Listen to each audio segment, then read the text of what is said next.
Away, everyone! Away!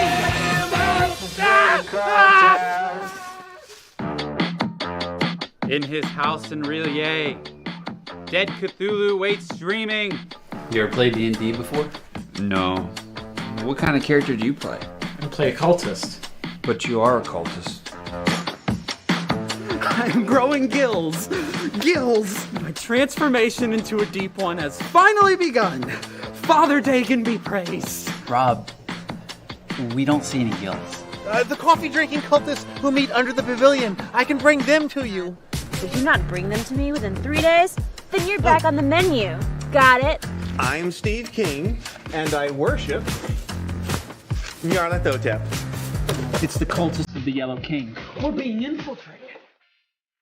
I need a spell to kill Steve. That escalated. Kill, kill, kill! What happened? They'll fall fast asleep, and I'll take them to the cult of Shub. Were you trying to slip us a Mickey? As soon as I learn this spell, you are done for. It's like Twilight, but with a fish.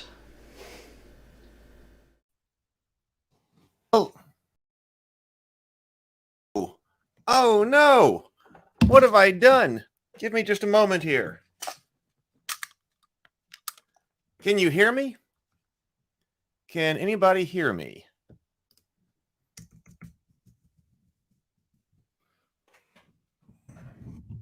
Can you hear me? Please let me know in the comments if you can hear me.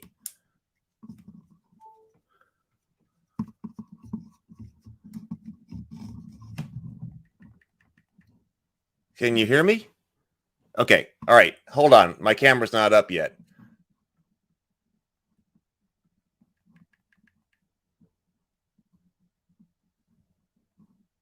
I'm getting that fixed. Just a second. How about that? Sorry about that. Everything, I was actually enjoying all the comments and everything like that. And I realized, then I suddenly realized I didn't hook up my camera. I used my cell phone as my camera through Camo, so I have to hook that up. And today I forgot. I was sitting here already. Okay. Hello to everyone. Welcome to everyone who's here for the first time. Ordinarily, I have the camera running. Lots of people here. I wanted to say hi to everybody. This is the Morning Grind, where we take a look at topics in tabletop and fantasy every morning and kind of just hang out in the Geekverse. We try to be a very constructive place because we have a lot of people who are creators themselves in tabletop games or writing stories or illustrators or things like that. And so not only are we here to hang out, have a good time, talk about different topics in gaming and fantasy. Today, we're going to be taking a look at the Index card RPG, which I've been told to look at quite a bit and very often. And I'm very excited about it. But we'll go through many topics. But one of the things is that we want to make sure that we are also living our best life and creating what we want to create and getting everything done. Kane's Kiln, good morning. Good morning. Access Your Inner Light is here. Good to see you. Stephen Ray, good morning. Glad to have you here. BGD, so good morning, everyone. I love to see everyone. Like, you're giving me energy by being there in the chat when I was getting here and getting things hooked up. The Okapist, good morning. We also have Runehammer with us, and I was just confirming this is what the creator of the game in the Index Card RPG. So Runehammer, if you see him, that's Abe. He will be in the chat with us. I really appreciate your being here today. Okay. So thank you all for being here. Let's go through just a few morning messages. I think that there we go. Let's go through some morning messages. If you are new here, we are here every morning. Tomorrow morning, I'm going to look at Cortex Prime. So this is going to be coming up tomorrow. That's Thursday. I can't believe it's already Thursday tomorrow. But then the day after this, we are going to be looking at the Ritual board game, the rules for the Ritual Cthulhu Cultist board game. We'll be doing that Friday morning. I'm going to send an email out to the playtest list. I'll give you more info about that in a second. But I kind of feel like that's the schedule. We're specifically looking at how to play RPGs and specifically looking at actions. So we'll be looking at try to clue in on the actions and how we play on the index card. We will look at that in Cortex tomorrow. Then we will look at the rules for a social deduction game on Friday morning. But then Friday evening, we have the Cultist episode 6. I'm going to put that link in the chat right now. Let me go over here. So this Power Word Kill, this is Cultist season 2, episode 6. That one will be on, that will premiere at 7:30 p.m. Central Time on Friday. I made a mistake last time because I had Power Word Kill being the name of the episode last week, but I made a mistake. Good morning, Matt. I see you. Glad you're here. But last week's episode was actually called Getting By. This episode is the one that's called Power Word Kill. I messed that up when I was making up the graphics. So at 7:30 p.m., we will do this. Hey, Trey. And then right after that, we will have the after party live. Brianna De Silva, the co-writer and director of the show, will be with us for some behind-the-scenes stuff. And I'm going to be giving away, as I always do, something related to the tabletop gaming. And I'm going to be giving away this right here. This is a dice tray. I'm not sure if it's going to be this art or not. If you go to ravenkeep.net, I've got several different dice trays. These are handmade dice trays in the workshop that we created to support what we're doing right here. But, I was talking yesterday about how people on Facebook were saying, or seeing the Ritual board game and then saying, oh, you're going to go to hell and things like that. I guess it doesn't help that when you take a look at, here's my dice tray right here. This is actually Yog-Sothoth. This is a piece of art called Yog-Sothoth. I believe this is Yog-Sothoth is the Gate. David LaRocca did 2 pieces of art. Yog-Sothoth knows the Gate and Yog-Sothoth is the Gate. And he's doing a series based on that phraseology from the Necronomicon. And so we did a series of playmats when I was with Infinite Black based on his art. And then we had some extra playmats left over, and I used them in my workshop to create some really great dice trays. You get dice clatter on the sides because of the wood, but this is a playmat with extra foam underneath it, foam on the back, so that you also get a lot of nice bounce with your dice. So on the after party, we'll be giving away that this Friday. That's the after party. I'll put the link to the after party in the chat as well. So you can click there and click the reminder or whatever you want to do right there. Ritual, the board game, is right here. So this is going to be our topic on Friday. When we look at the rules for a social deduction game. So this is coming out on GameFound. This is just the preview page. So if you want to learn more about Ritual, please click there. It's the Cthulhu Cultist party game of spell casting and betrayal. You play the cultists. Your loyal cultists are trying to cast a certain number of rituals. And if you cast 5 successfully, you win. But your cult has been infiltrated by the cult of the Yellow King. So some people are secretly agents of the Yellow King, and they are trying to foul up your rituals and rites. And if they can foul up 3 of them, then they win. So we'll talk more about this on Friday, but if you go to that link, you can see I got miniatures of all of the cultists. That's going to be a lot of fun. There I am. I play Steve. So Steve right there, Cult of Nyarlathotep. First time I've ever had a miniature made about myself. And if you click the follow button up here and then you back, you can get Rob, son of Dagon, High Priest of Dagon, in the combat pose right here. And then you can join the playtest. So if you want to join the playtest, there's a link there. But let me put this in here. Get on the playtest link list. There is the link. I'm going to send out another copy of the rules so that we can all converse on them, and then we'll also do that on the Ravenkeep Discord. So this is Ritual, and you can just click that link, and you can go over there and sign up. We have had, I just crossed 700 people on the playtest list, so that is fantastic. So thank you so much. All right. And then, hey, I'm putting out that Ravenkeep, you know, if you go to ravenkeep.net, my cultist coffee, here's my cultist coffee mug. Here's one of the mugs right here, the fish do not drink tea mug, but I got to do some, I got to clean some mugs. So I'm having to use something else for my coffee today. But I've got pre-orders up for Terra Tiles. That's the terrain system over there. You can get the mugs. You can get the board games. That's where everything that we're creating is going. All right. I suppose that's enough with morning messages. Let me remove that. Okay. So we're going to be looking at this index card RPG. Has anyone played this? Of course, I know we got the creator in here, but how many people have already played the index card RPG, and what do you think about it? Rodney, welcome. We have a question about Terra Tiles. Are the new runs of Terra Tiles going to be larger than the last one? You're talking about quantity made? If you're talking about quantity made, then it's actually going to be less, because I was trying to bring those out through GameFound, and they didn't work. You know, I tried several different ways to do the terrain system, and a new format for Terra Tiles, and that didn't work. People wanted the classic stuff, so that's fine. So I'm re-releasing the classics, but so it's going to be re-releases of what existed last time, because they've been sold out for years. But this time, since I'm just having to do a pre-order for it, I'm having to just kind of foot the bill myself, so there's the pre-orders coming in, but it's not like we did a big crowdfunding campaign for it. So they're only going to be like 200 boxes of each different terrain type. So this is an extremely limited kind of run. So if you want one with your name on it, you need to go ahead and place that pre-order. I've got to send out some more files to the manufacturer today.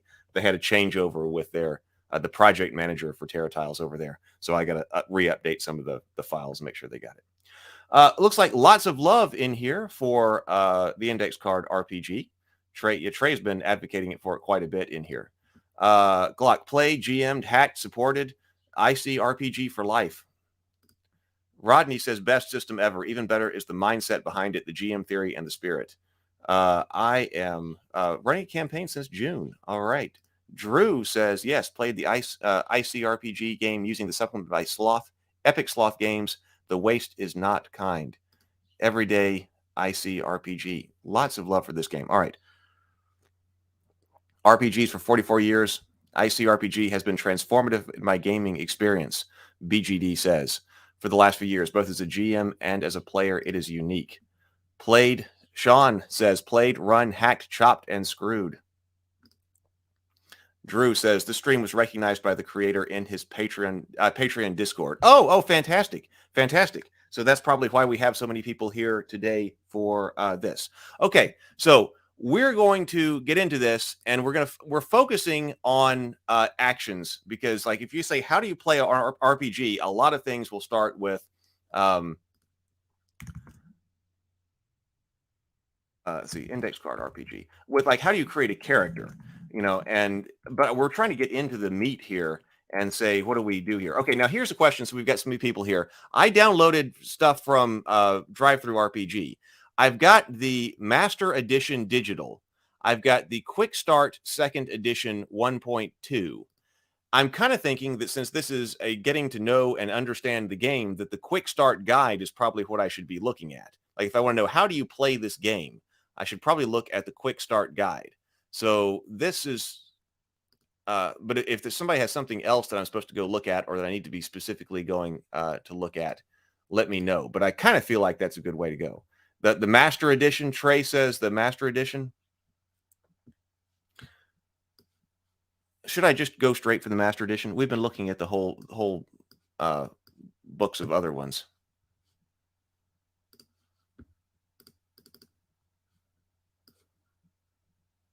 On the other hand, well, okay, we got Runehammer saying go for a quick start. So let's do that right here. All right, I'm going to pull this up.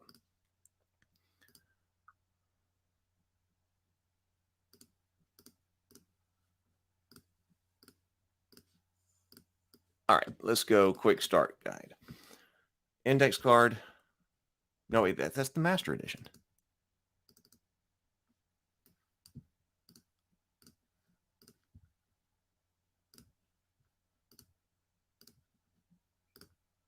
Okay, here's our quick start right here. Effort mechanic is awesome. All right. So let's get into this. Let's figure out how we play this.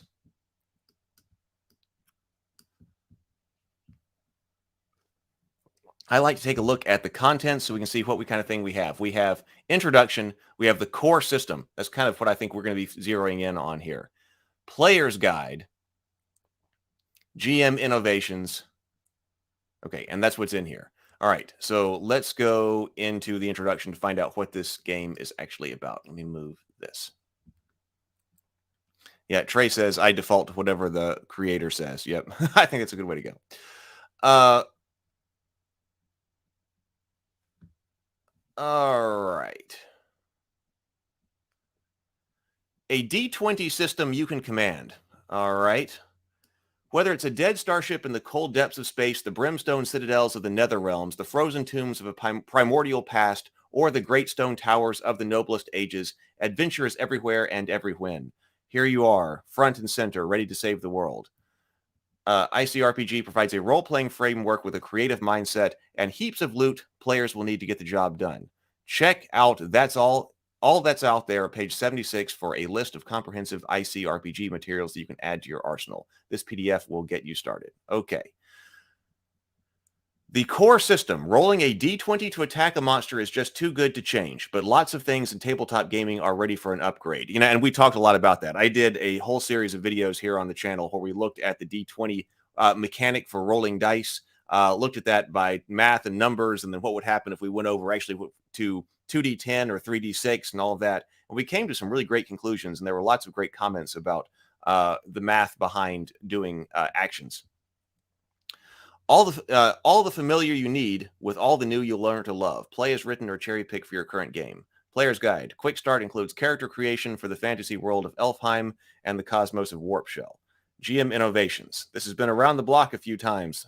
All those hours of play have bubbled up with some small but crucial tweaks that can supercharge your game. Here are the latest things.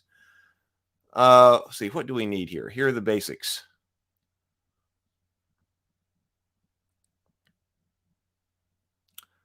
Let's keep going.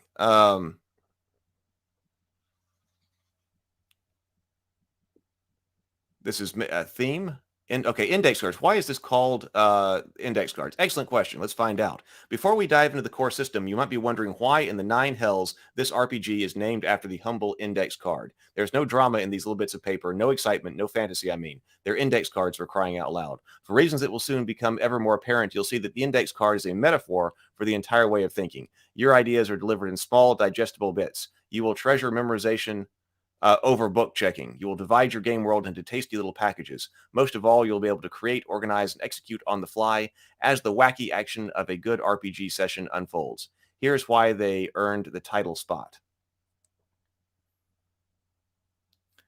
Humble origins. In the many years of gaming that led up to the system, no one tool was more a clutch for me as a game master. I use them like crazy. You know, I was talking about how I don't have a problem with using physical cards. Of course, I use index cards. We were talking about organizing stories just the other day. So those are my index cards for stories. But when we're talking about cards for RPGs, that the cards allow, physical cards here I'm talking about, allow people to actually determine what is successful. You know, what's actually important in a particular game.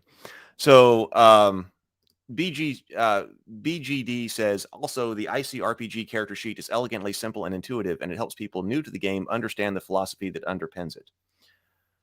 Fantastic artwork. You know, Runehammer says, this is wacky watching someone skim it. Well, you know, it's been useful. We've done things like this for some other people as well, and they've said the same thing when, oh, you know, if somebody's just trying to get into this game or just trying to expose like the new software that was being built for the town builder stuff, what is it like when somebody actually tries to just figure out this for the first time and see what's inside?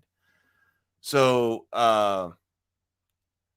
creative kick, stacked up cards with random drawings, shuffle and pull a few. It's like tarot for GMs, interpret and get going. Nothing organizes your monsters better than an index card. When they're killed, tear the sucker up. Terrain and distance. With a Sharpie at the ready, you can improvise bridges, walls, doorways, and more with a few lines. When you're ready to start embracing this, the card themselves measure distance in your world.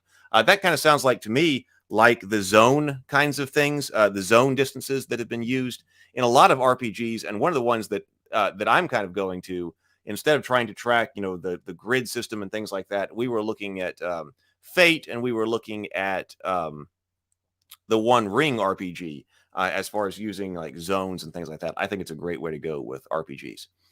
Loot. Draw that magic sword on a card, mark down the stats, and hand it to the player who just unlocked that rusty old chest. It's great. I agree with that. That means, hey, this is something that's important. Here it is. You've got this this card right now, and the stats are right there for quick reference. If it's not worth doing that, then it might not be worth the person actually paying attention to during the game. Or like I was talking about, finely carved. Somebody gets a finely carved statuette of an otter. Okay. But I suppose if it's on a card that you're handing to them, that actually that is something that is significant to the game and not something that is just there for flavor. Because some people, I was thinking about this the other day, some people may say that, hey, well, part of the game is to find out what's important. Okay. But I disagree with that, because you can throw so many details at players. If you're like describing treasure hoards, is one of the examples that we've done. You can throw so many details at them that the players are overwhelmed trying to write all this stuff down, and they don't know what's important. If you tell them, hey, this is important, the mystery then can be figuring out why it's important, or how it's important, or how this works into the world, not just, hey, here's a big list of stuff that was in some box someplace that you found. Everything else you may need for your session, your prep, your design process, you can find tidy separated homes, separate homes on cards. You're going through hundreds of these. Okay. I do have hundreds of them. All right. The core system. This is kind of what I want to get into. All right.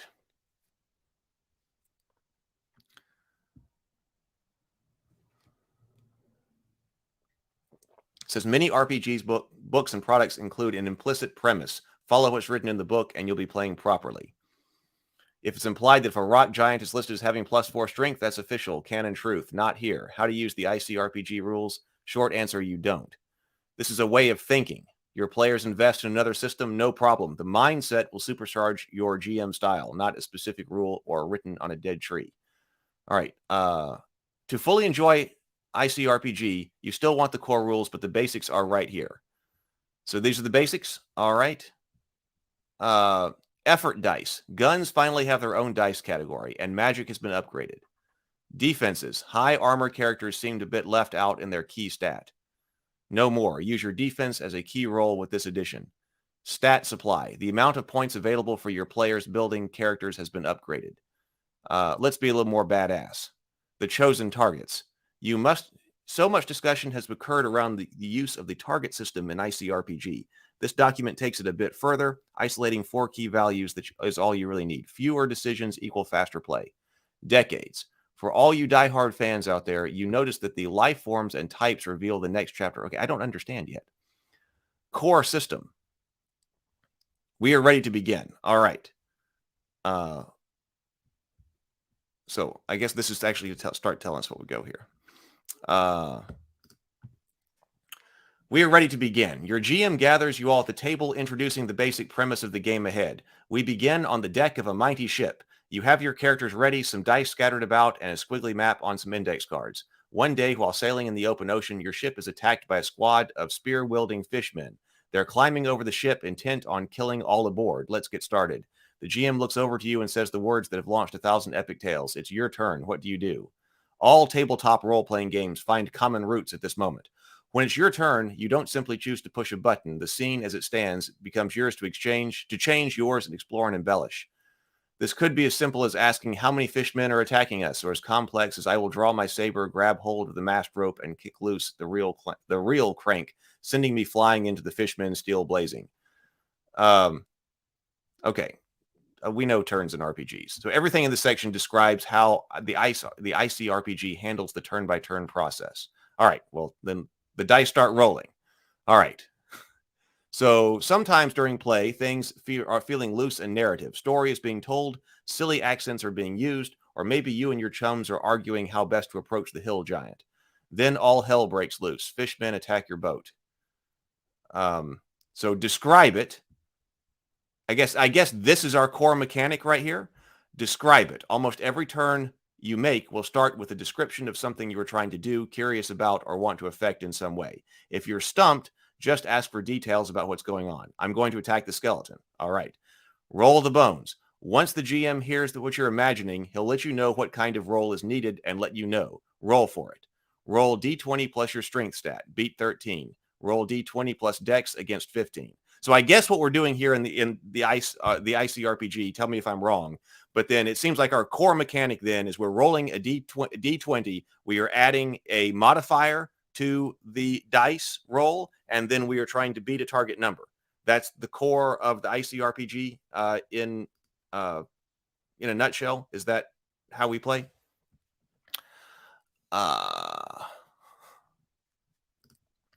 Get results. Based on the outcome of the roll, you and the GM will both describe how things change according to your success or failure.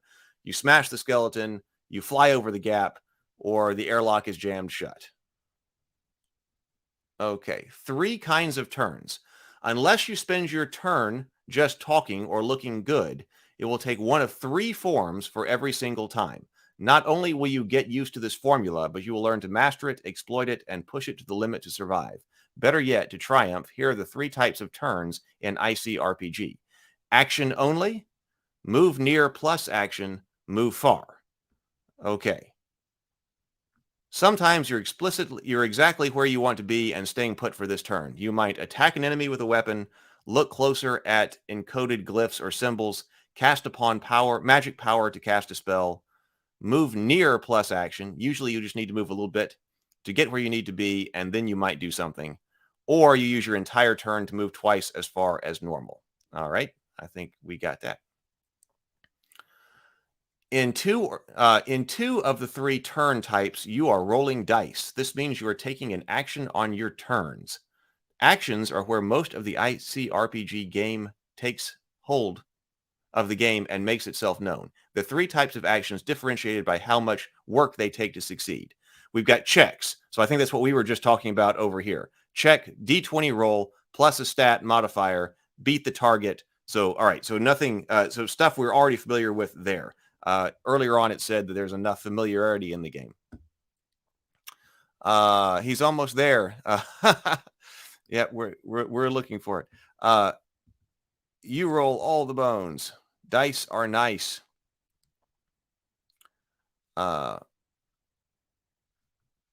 And then, okay, so sometimes we do have to make multiple rolls. Okay, because I see over here, we've got simple actions, which are auto success, and then attempts, which also meet or beat the target or roll for effort. So simple actions are things that are just cake. They take a moment, but no rolling is required. Okay, so instant success things. Checks, so I think this is going to be important, checks versus attempts. Checks, instantaneous but uncertain actions require a single die roll. They either succeed or fail in a split second. We are making a check. You might use your dexterity to leap over a fissure in the ice, use your strength to shove a wooden crate aside, use lock picks to jimmy a locked door. Attempts, larger tasks that take time to complete. Attempts involve a D20 roll and rolling effort to complete a task or destroy a foe. All right, so we got to figure out what effort is. So this looks like a big thing here. Attempts involve a D20 roll and rolling effort to complete a task to destroy a foe. You might destroy a security droid with multiple laser blaster shots, translate a tablet covered in mysterious old runes, cut your way through a barricade with your battle axe. All right. The target number, I guess this is the time for the nuts and bolts of making successful checks. We will be rolling against the target. The target is usually someplace between 10 and 18. Okay. Is this a check or is it an attempt? Sometimes it's not clear if you're trying to be instant or take repeated work. Either way, you need the next 2 answers before you roll. What stat am I using to help my roll? So we associate it with a stat. All right. What is the target? Every scene will have this new target. Roll your almighty D20, add your stat, and meet or beat the target to succeed. The simple process will be 90% of your rolls in the ICRPG. When a roll is hard or easy, most rolls you make will be against the target as shown. If a 14 is in view, you're rolling to meet or beat 14 on the d20 plus one of your stats. In numerous possible situations of play, though, you will encounter rolls that are easy or hard. This is a tool ICRPG uses to add detail to the game. If the target is 15 or higher, you'll be looking for ways to make things easy. There are just a few ways or examples of how to and why rolls can be easy. If you're using tools or implements that assist you, if you tried the exact same action last turn but failed, if another character is assisting you, if loot that you're using makes actions easy. So, okay, that sounds like something that's like almost like aspects in Fate. Maybe I'm getting that right. So if you have reasons why something is going to be easier for you, or kind of like maybe even getting advantage, like advantage in Dungeons and Dragons, if you have that, then all of a sudden things are easy for you. Oh, Ben Game Games, welcome. I love the target number. This is one of my favorite RPG systems, hands down. Good choice, Heath. BGD says, effort is easy to understand as a mechanic. Take the same rolling for damage mechanic you've used for years and apply it to non-combat events. Decoding a scroll, picking a lock, etc. Ah, that's interesting. You know, we were just talking yesterday when we were talking about the Five Torches Deep RPG. I think it was yesterday I was talking about partial success, and we were talking about partial success mechanics. And I said that to me, when you attack, if you say, I'm going to kill the orc with my sword, well, we got to adjudicate whether or not you've killed the orc. Well, combat is mostly just partial success. Well, you didn't successfully kill the orc, but the orc is partially dead. And so that's why we roll damage and we take away some hit points. The number of hit points remaining is telling us about, the partial success with the orc. So I was saying that you can take that and you can put that into you could put something like that in non-combat situations. If you need partial success in non-combat situations, you need a kind of hit point mechanic in order to keep things simple and parallel. Or if you have some kind of partial success mechanic outside of combat, it might make sense to apply that to trying to kill the orc, but only partially killing the orc. So it might be that the index card RPG has done exactly that here then, taking the rolling for damage mechanic you've used for years and applying it to non-combat events. So in that case, like any task that requires extended effort has like hit points. Maybe that's the way it goes. I think that would be pretty cool. So when things are hard, sometimes you want to do something really cool or really unlikely. Your GM may announce, okay, but that's a hard roll. There are just a few reasons why some actions will be deemed hard to make. If you are pushing for extra results from your action, like double damage, if you are trying to do what you're trying to do is extraordinary or hard to believe possible, if enemies or effort nearby are disrupting your focus or senses. Okay, so what does that do for me? Okay, when a roll is hard, meet or beat target +3. If it is easy, meet or beat target -3. Okay, so we have different targets. So target is definitely determining something about difficulty because that's something that your game master is giving you. But then we have an additional modification that we can do to this in order to say, what you're trying to do this in a way that is particularly easy or hard. BGD has some extra information for us on this. BGD, thank you for this. ICRPG uses easy and hard to codify a fundamental concept Runehammer has referred to in the path as significant math. Instead of fiddly calculations and applications of small bonuses, it's +3 or -3. Yeah, that's what I thought. I like that a lot. I've also like, hey, let's come up with some type of endless number of, this could be +1, +2, and I got like 8 of these things to look through, and this is -1 and -2. Yeah, that slows things down. I agree. So having something like this, whether it's application of advantage or application of disadvantage, or in this case, just a flat +3 or a flat -3, that does simplify things. I agree. So that's its effect on here. Roll for effort. Okay, so here we're getting into effort. One of the core innovations in ICRPG is the concept of effort. Effort simplifies and consolidates all kinds of variations in the outcome of your successful attempt rolls. Not only does it classify types of outcomes into easy, clear dice category, it lends new detail to tasks that aren't just doing damage. Once you've made a successful attempt, it's time to roll for effort. Okay, so basic. If you're only using your bare hands or your wits, roll a d4 after a successful attempt to do damage with a punch, bend bars with raw muscle, or take time to decipher a block of coded writing. Tools and weapons. If you are using standard ranged or melee weapons to do damage, roll a d6. Also, roll a d6 when using tools to accomplish a task, such as using pry bar to open a jammed door, use bandages to cure wounds, use a micro torch to seal a bulkhead hatch. Guns. Firearms are deadly. Anytime you're using a gun to attack an enemy and do damage, use d8. Guns come in many forms with special ways to deal devastating damage. Magic and energy. Roll for d10 for effort when you are casting explosive magic or using arcane energy. Also, roll for a d10 for any weapon or effect that employs energy such as particle beams, plasma, or lasers. Healing with magic power, use d10. And then our ultimate die here is d20. When you roll a critical success on your attempt, a natural 20 on the d20 roll, you'll roll the type of effort that fits above and add a d20 on top of that roll. You have excelled at your attempt with ultimate results. Okay, cool. So that is your critical die, basically. Pretty cool. So this is a lot about damage here. So that sounds like, hit points and things like that. But we could also move this over into the non-combat world as well. So hearts and effort. As you just noticed reading about effort dice, you'll be rolling against all kinds of tasks with effort, not just rolling damage. Right, what we just said. Anything can be accomplished in an instant. Anything that can't be accomplished in an instant will need effort to complete. Once you get your head around this, you'll see how versatile the system really is and how it encourages all kinds of play beyond just doing damage. How much effort you need to complete a task or destroy an enemy, that's where hearts come in. Rolling effort, hearts equals 10. Just like the classic video games of yesteryear, ICRPG uses hearts to show how many hit points an enemy has or how much effort is needed to overcome a task. 1 heart is equal to 10 points of effort or damage needed. It's an arbitrary symbol to make the numbers distinct and easy to look at.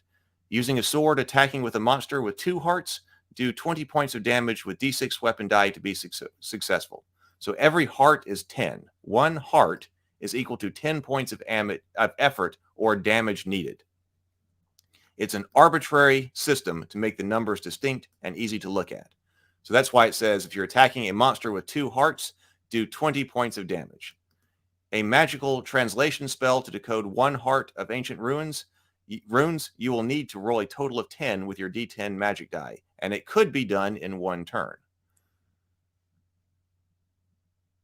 Okay, so the GM will have all kinds of details to offer with how many hearts an enemy has to overcome. Your task is to make those attempts and roll as much effort as you can. For more about building your character to boost effort rolls, see the player's guide on page 28. What do we think about that? I know we've got lots of people from the Discord here. And actually, this is right now the most watched morning grind. So thank you all very much for being here. If you would like the stream and subscribe to things like that, I would really appreciate it. Thank you all for coming over and being a part of this. I really appreciate it. Let's see what we got.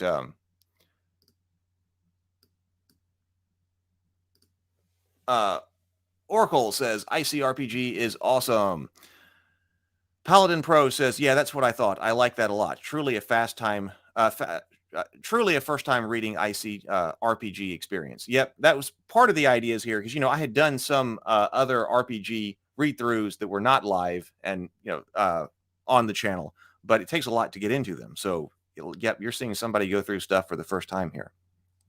The Runehammer says the almighty D12, so tasty.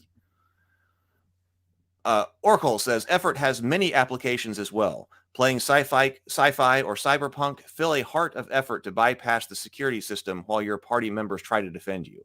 Yeah, that it seems like it would be perfect for situations like that. How long does it take to try to get open that door? Whether it's sci-fi, or I suppose you could even do it to try to open some door in a dungeon or something like that. Well, why does the time matter? Well, the time matters because monsters may be trying to attack you. Yeah, so I see that. And that's what helps that puts the timer on opening the door. Paladin Pros says D12 never gets enough love. And also my favorite system in ICRPG. A 2-heart monster, a 2-heart wall, a 2-heart padlock, a 2-heart hieroglyphic inscription, etc. Yep, exactly. Paladin Pro says subscribed. Thank you. Thank you. Trey, who has been advocating for this quite a bit. Trey says this system is amazing when you run Cyberpunk. You can just set a DC and heart value for all of the hacking. Access Your Inner Light says this is some great inspiration for the partial success skill system. I'm going to be working on that for my free day tomorrow. Access Your Inner Light's also been working on an RPG. Mono makes well done for reading it and streaming at the same time. Well, I'm trying. This is actually my 11th morning grind stream, so it's still kind of experimental here. So still lots to learn, but I think it's getting better.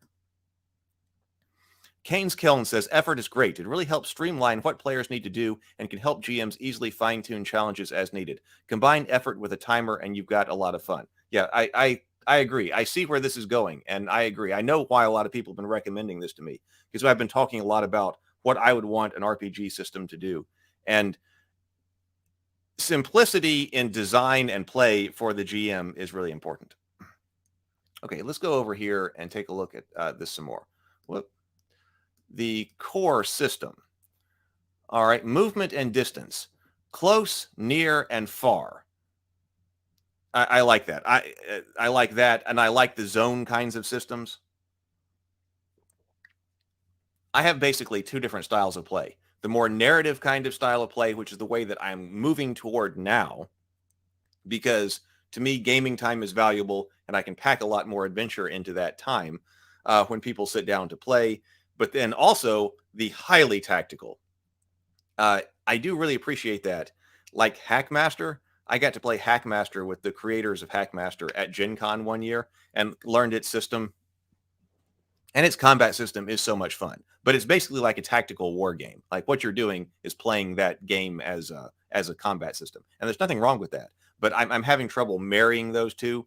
And so I don't think really can be done all that easy. So actually, the other time, we're just trying to go narrative. We're trying to get as much adventure in. Things like close, near, and far, or 1 zone nearby, 2 zones away, I think works very well. On the average tabletop, it's about 6 inches or so the length of a banana. Okay, keep it loose. The real focus is on time, not exact distance. Far, well beyond near, far takes several seconds to run. The distance of a basic bow shot as far as throwing a baseball or a very challenging pistol shot. Yeah, and of course, I do like that we've got a tabletop reference here, because it doesn't stop you from using miniatures, which I also like, because we were looking at that with Fate, and we were looking at that with the One Ring RPG as well. Miniatures are still great to represent the physical kind of situation, but we don't have to go square by square. Okay, time, it can be simple too. A turn is a player takes the stage for a few brief moments, moving and doing a few things. That's 1 turn. A turn is 10 to 20 seconds of action. A round, when every player at the table, including the GM, is taking a turn, that is 1 round. Rounds are often used to measure lasting effort, countdowns, or other things that last for more than a few seconds. A round is something like a minute in the game world, even if it takes longer to play. Freeform, when something takes several hours, minutes, days to play out, there's even less reason to sweat out the details or firmly enforce playing in turns. It's still smart to keep things moving at your table, addressing each player's decisions in this stretch of time, but you won't be accurately measuring time, right? Okay. Let's see over here. In cosmic horror hacks for ICRPG, it's common to give players a heart of sanity or luck. So you use this for sanity system as well. That's very interesting. when I was writing the Drained Tree of Sorrows Cthulhu game, we imported a particular sanity system, but this would be an easy way to do that as well. BGD, the real aspects of ICRPG is a mindset that makes it so valuable. Is that the core concepts that make it so playable? Let me start that over again.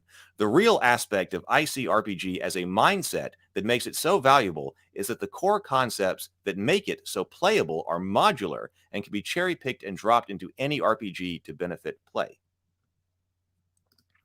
Although Access Your Inner Light says, I like tactical combat on grids as I learned from Hero Quest. Me too. Me too. I like both. So what happens when you're dead? As you take damage in the bone-crunching worlds of ICRPG, you'll eventually find yourself at 0. At that instant, your character drops unconscious. All spells or effects you were creating vanish, and you're bleeding out fast. The clock is ticking on your life. On your next turn, after you drop to 0, roll 1d4. Pray you roll high, because in that many rounds, without help, help or a miracle, your character will die with a capital D. On each of your turns while you're dying, you get a very narrow chance to miraculously regain consciousness. Roll a d20. If it's a natural 20, some miracle of anatomy has brought you back to wake with 1 HP. It's a miracle. Oh, so the number, that's why you roll a d4, because the d4 is the number of rounds. Oh, so it's not even a set number of rounds. You could roll 1. Oh, yeah, so extra bad. Nope, he's dead for real. Can you automatically die here? Nope. You will die after that number of rounds. So at least you know, oh, I'm going to die. Everybody knows I got 3 rounds to go and help him out. But they might come up on their own. But otherwise, somebody's going to come and get them in 3 rounds. If you're all dying, if all your dying rounds pass, no one helps, and you can't roll a miracle, you are dead. No more rolls, no backdoor tricks, you're toast. One last thing, if you take so much damage in one cataclysmic instant due to reduce your character to negative 20 hit points, you are blown to bits. You're just mist and memories. There isn't even a body to bury. This is a thing in GURPS as well, too. Massive damage, and I like that as well. So if you do have something just absolutely traumatic happen to you, it can drop you enough that you don't even, you can't even come back from that.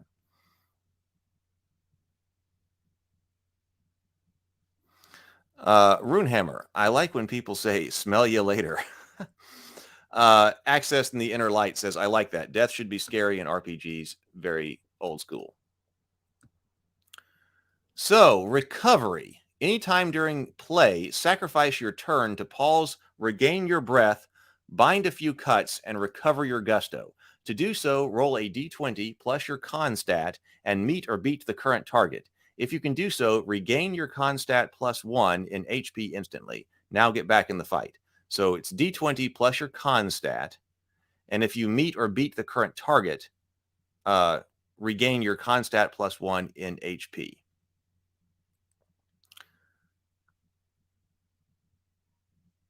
Don't die on me, man. If you're unconscious and bleeding out, counting down precious dying rounds if you need help.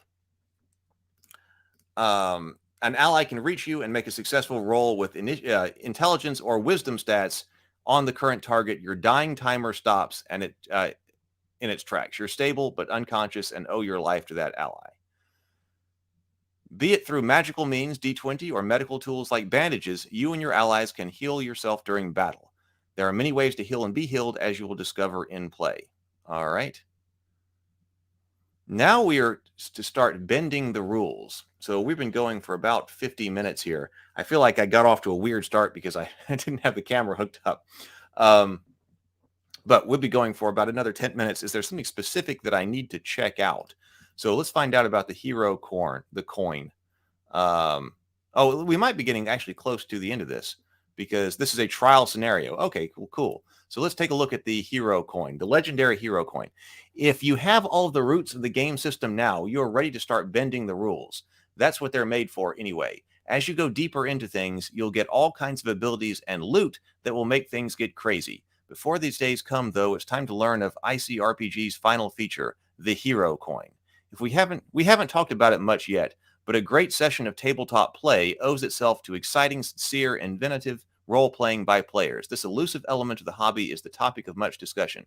Is it talking in character? Is it sacrificing yourself for others? Is it taking the game in new directions? Is it making the table more fun for everyone? It's all of these things. When the GM sees that kind of excitement in play, the hero coin is the way that moment is celebrated. That was brilliant. Take a hero coin. Using your hero coin. So this is kind of like how Dungeons and Dragons does inspiration. So we are supposed to, the GM is supposed to use this to reward exciting role play in the moment. Using your hero coin. Here are the rules for the coveted hero coin, once granted by the GM. You can only have one hero coin at a time, no hoarding, okay? Turn your hero coin into a reroll of any die. Turn your hero coin to add a d12 to any die roll. You can give your hero coin to another player at any time during play. Okay.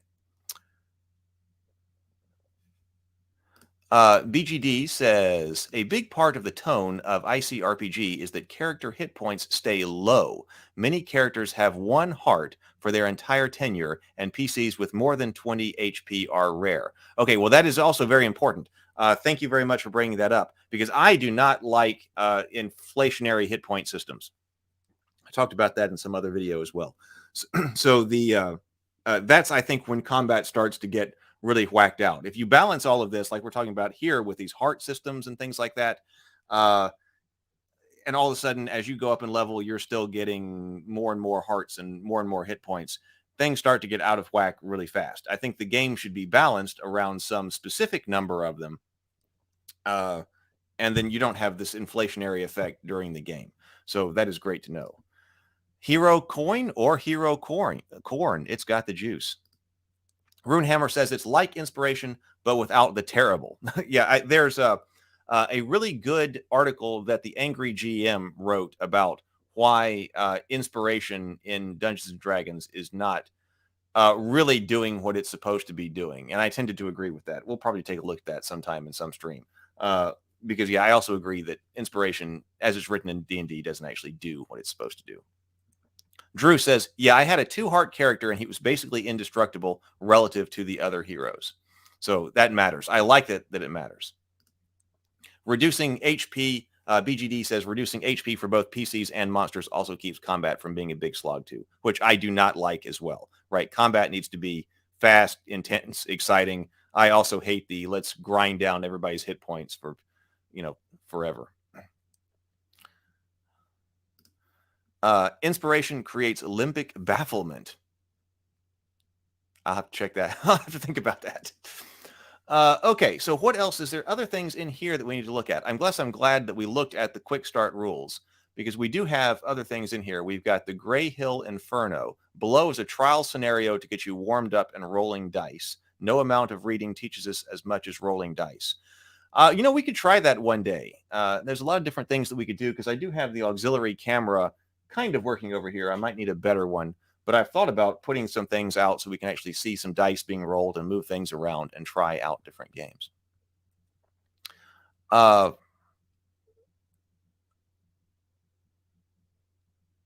Okay. So that was actually very quick. I thought that was going to be several pages. So the player's guide. Let's just skim through this very quickly and just see what else is in here. So that's why I do like that this game started with how do you actually play, because that's what I wanted to know and we wanted to get into fastest, because that's kind of what we're studying with RPGs right now. We didn't go through character creation in the book first. It did get us into how do we play. So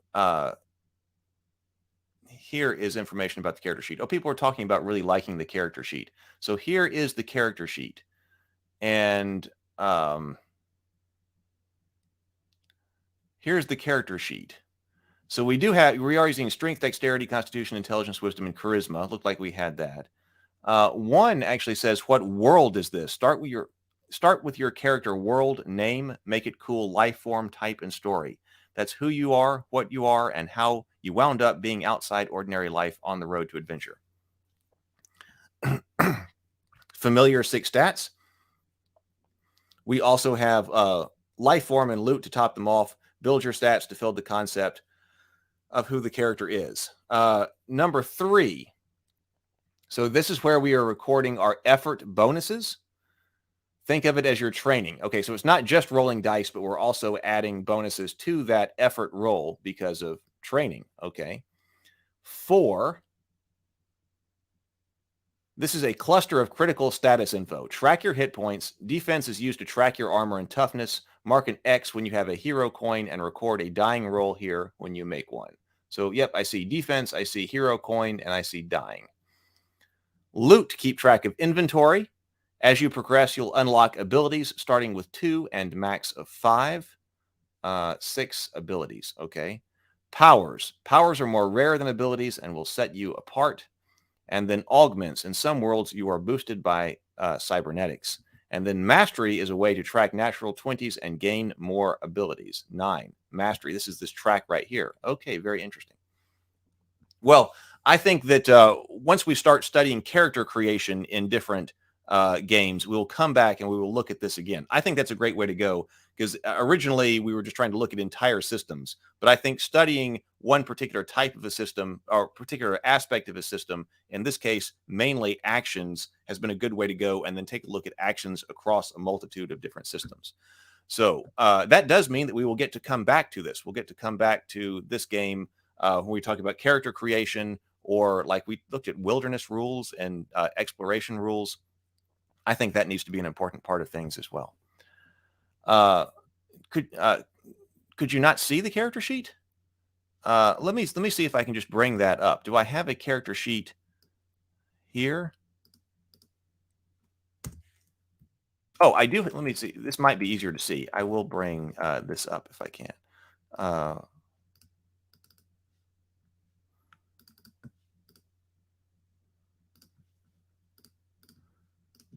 So that is this is the character sheet a bit larger. So name, world, basic, effort, weapons and tools, guns, energy and magic, ultimate, base. I guess that's base bonus, and then something that's happening because of loot you've got over here. I guess, okay, that's what we're seeing over here too. We've got the strength, the basic strength, modification because of life form, because of loot. All of our loot, equipped or carried options here, abilities, powers, augments, and then mastery down here at the bottom. And here's our defense, 10. So our defense is 10 plus defense is equal to the enemy hit defense roll, or 10 plus defense, DEF, is equal to the hit roll, hero coin, and dying. Okay. Trey says that this is one of my top 5 RPGs of all time that I have ever read.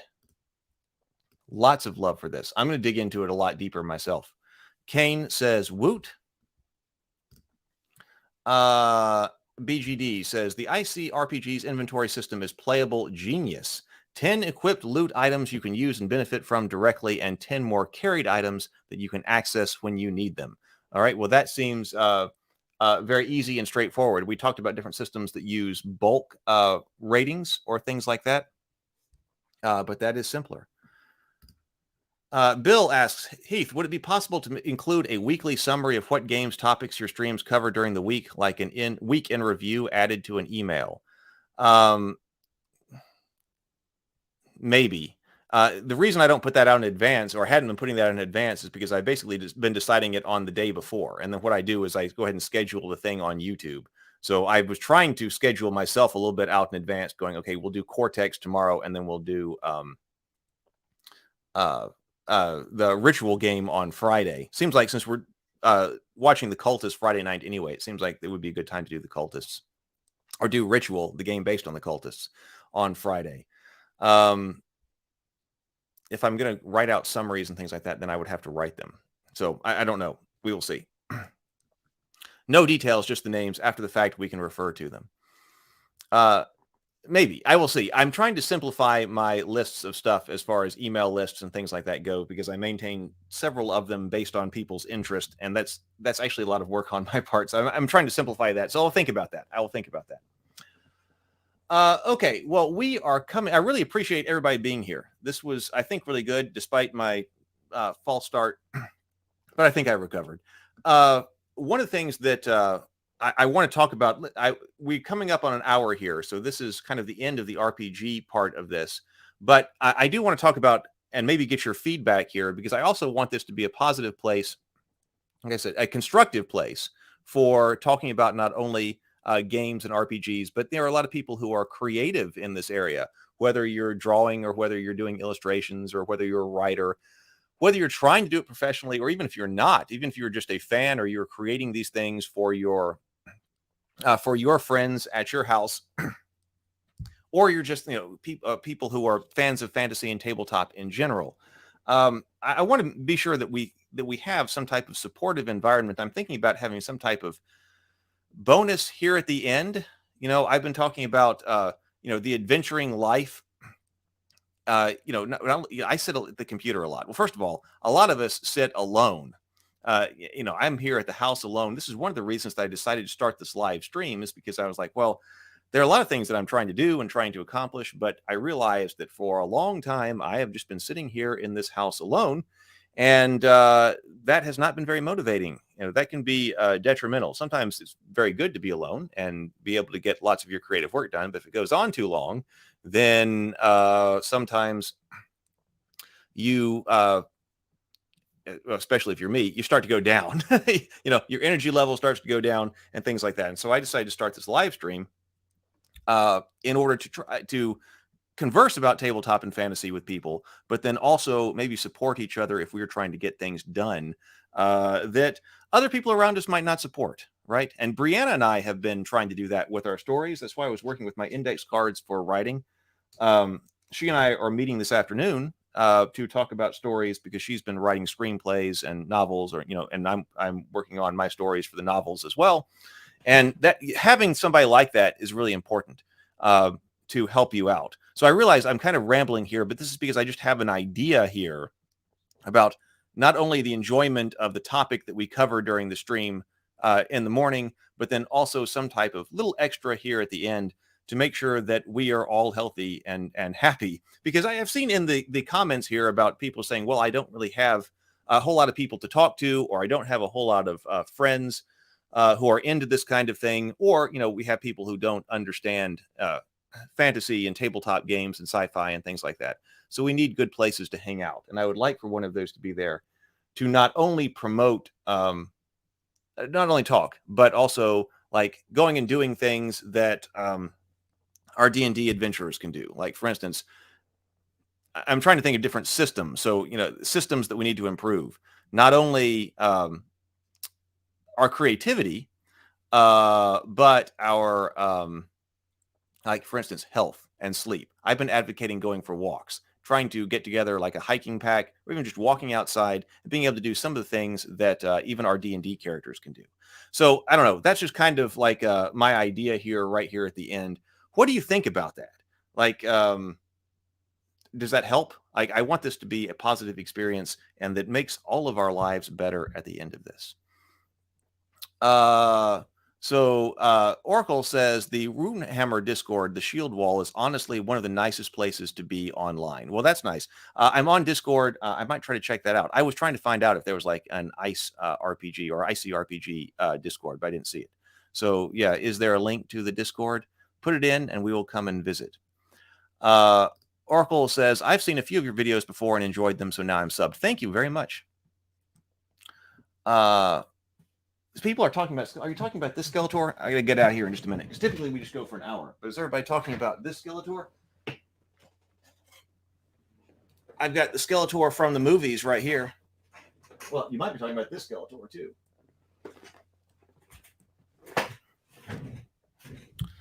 Ta-da. Yep. If people are talking about my action figures. We're making action figures. I've been sculpting. I haven't personally been sculpting action figures. I've been designing action figures for that we will talk about on this live stream. So creating action figures is one of the things we're going to be doing. It's not all gaming. If you haven't seen these action figures over here, are mine. So these are some of the ones that have been creating. I lost an arm over here. But these are action figures that I designed. I didn't sculpt them, but I designed them. And we're going to talk more about like how to create action figures and do your own action figures on this stream. So there's a lot of things to talk about. BGD says, I think it's a great idea and a wonderful prospect for the RPG community if this becomes an interactive, what is that word? Colloquy? Hangout as well. Too few positive spaces out there. I agree. Constructive is the word that I really like to use because sometimes we don't always have to be positive. But here's my thinking about the difference between those things. I completely agree with what you're saying, BGD. But I've used the word positive before, and some people have rejected that because they're like, some things I don't like. I can't always be positive about things. Like if you're talking about reviewing a book or you're talking about reviewing a movie or a TV show. Yes, I mean, sometimes you don't like it. So I wouldn't be one to say, well, you always have to be positive about it because there might be reasons that you don't like it. It's not for you, whatever. And if you don't like something, well, then you can totally say it. I mean, that you don't have to be positive just because, you can't be negative. But when you critique things, we need to make sure we're doing it in a constructive spirit. We need to be constructive because I'm a person who is creating things, designing games, making the action figures, writing the campaign settings, all of that. We're creative people. We're constructive people. We're actually trying to bring things out in the world. We're not just about always trying to tear things down. It's not what I want to do. Oh, so people are asking about the Runehammer Discord. The Discord's Patreon only, but the lowest tier is $1. And this says there's also an ICRPG community Discord that is open to anyone for free. Okay, well, I'll try to find that. Access Your Inner Light says, I found this to be amazing support. I wouldn't have started writing short stories and the like if I hadn't been here. Wonderful. Excellent. This show gives me a reason to wake up in the morning. It gives me a reason to wake up in the morning too, because that's why I started it. Because I was like, as I said, I was just here alone in the house and things like that. And I was having difficulty actually getting some of the things, well, actually lots of things I've been trying to get done. And so I said, that's why this is going to be a morning thing. Here's a reason to make sure that at 9:30 in the morning, Central Time, I am here talking to you guys about tabletop games and things we like. It's a set time, 9:30. Be here. I got to be talking to you. You got to be here. Use this time. If you are watching the stream, use this time to. It might be hard to write like while you're listening to the stream, but you could be walking, you could be exercising, or you could be painting, or you could be drawing, or you could be organizing your index cards for a game or your stories or things like that. Where do you find the public one, Kane? I want to know that too. BGD says those figs are cool. Thank you very much. BGD also says agreed, but the net effect of constructive criticism is positive. Exactly. Yes, exactly. You are completely right. All right. This was a cool stream. You did a great job. You picked a new like and a subscriber today. I appreciate it.